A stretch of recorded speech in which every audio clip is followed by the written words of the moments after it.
TitleMatchNetwork.com. I don't care for Hogan. I never have. To me, he's done this business a lot. But he's also hurt it, to me, more than what he's helped it. In what aspects? It used to be a sport. How can you have a non-athletic person in a sport as wrestling is supposed to be a tough sport? All he could do was play the guitar. And now they got him as a top spot, which, let me tell you something, he's made a lot of people a lot of money. He's also made a lot of money himself, but he's taken a lot of people out of it. A lot of your athletes have been taken out because they're not colorful. And that's all Hogan, and not really Hogan's fault, it's Vince's fault. He took Hogan and made him a superstar, gave him a beautiful gimmick, and he's done wonders with it. But he hurt the wrestling business. Do you blame him, though, for making all the money? I mean, if you were... No, you can't blame him. I just never liked him anyway. Right. How hard was the travel in the World Wrestling Federation? We've heard a lot of horror stories. I used to get 10, 15 books of tickets. And one day you'd be in Florida, next day you'd be in Canada, next day you'd be in California, next day you'd be in New York. So you never really knew where you were at. Was it hard adjusting to the new travel schedule? And how did you adjust to it? I was pretty much used to the travel. You know, he just go by his plan. It was pretty easy laid out.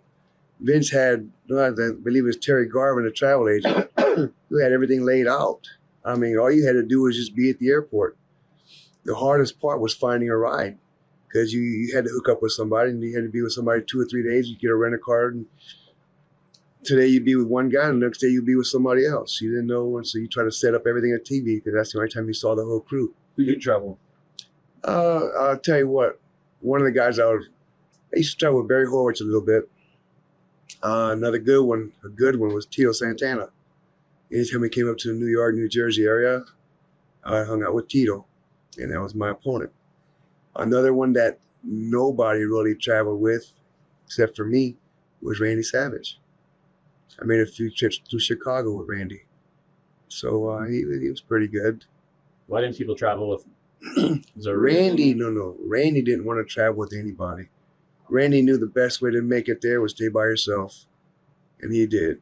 I had matches with Randy in Puerto Rico, and we got along good, and I made a couple of road trips with him up in WWF. But you stayed to yourself. That was the best way to do it. A lot of people said he was really paranoid with Elizabeth and stuff like that, and you would lock her away. Yeah, boys. He did. I locked my wife away from the boys too. You know, because it's a dog-eat-dog world out there, and for one thing, I would never put my wife in the limelight like that, in a sport like that. Ultimate Warrior, was he like in Iron?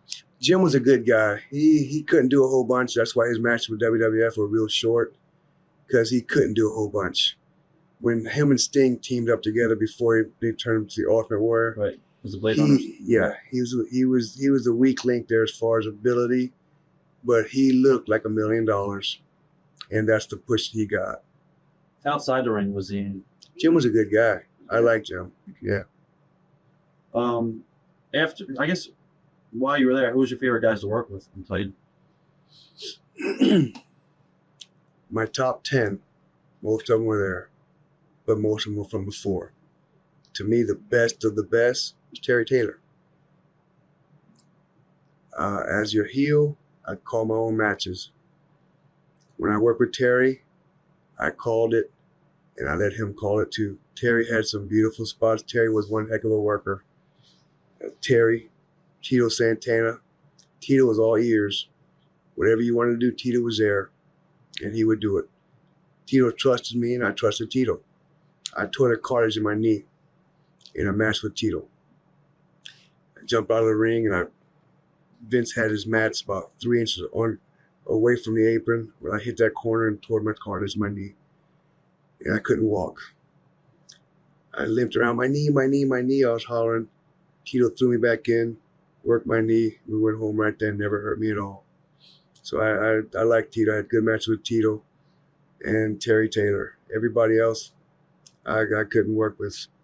I couldn't do the same matches. Another thing, Vince McMahon programs everything. You don't change anything when you work for Vince.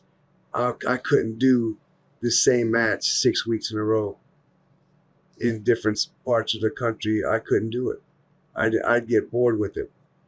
And I'd work with the same guy 6, 7 weeks in every day. I couldn't do it. You know, I mean, I was getting stale. I didn't want to. Right. I wasn't having fun. I used to love this sport, and I still do.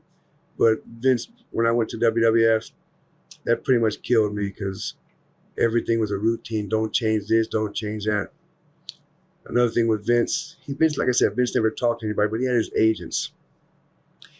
I used to drop a knee, oh, big knee. Agent came up to me and said, "Al, Vince doesn't want you to do the knee drop anymore because Hogan drops a leg for a finish. And your knee looks better than his leg, so don't do it anymore." Sure, okay. Next thing was Tito. I used to throw my big elbow off the rope. Agent came up to me and said, "Al, Vince doesn't want you to throw an elbow anymore because Tito uses it for a finish and yours looks better than his." Okay, so now I can't throw an elbow. Another one was a neck breaker. They should throw a great neck breaker. Agent came up to me and said, "Al, don't throw a neck breaker." I forgot who was doing the neck breaker at the time. Honk. Yeah, don't throw a neck breaker anymore because so-and-so uses it for a finish and yours looks better than him. So I snapped at that time. And I told him, I said, "What am I supposed to do? Just stand in the middle of the ring?" I said, "It's not my fault. They can't do it. Right. It's their fault. If that's what they use for a finish, then they better perfect it or get something different." So I had heat there. And I think all the agents were like just waiting for me to screw up a little bit because they wanted to get on me. Right. One of them come up and told me, "Al, do you have a jacket?" I said, "It's not cold." He said, "No, we're looking for color. We want you some color." I said, "What am I going to wear a jacket for?" I said, "When I take it off, you're going to see this. This is it. Why do I need color? You want color? Get a bird." Right. And he came up with Coco Beware. What led you to leaving the WWF?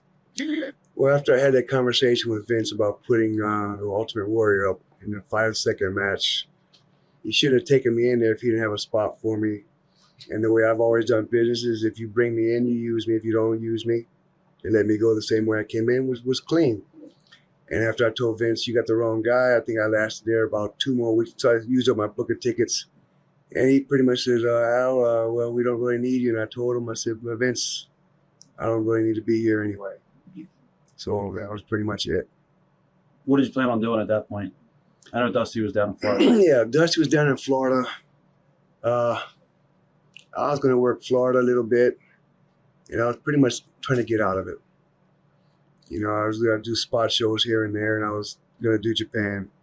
So the last year in the business, I started doing mostly Japan. TitleMatchNetwork.com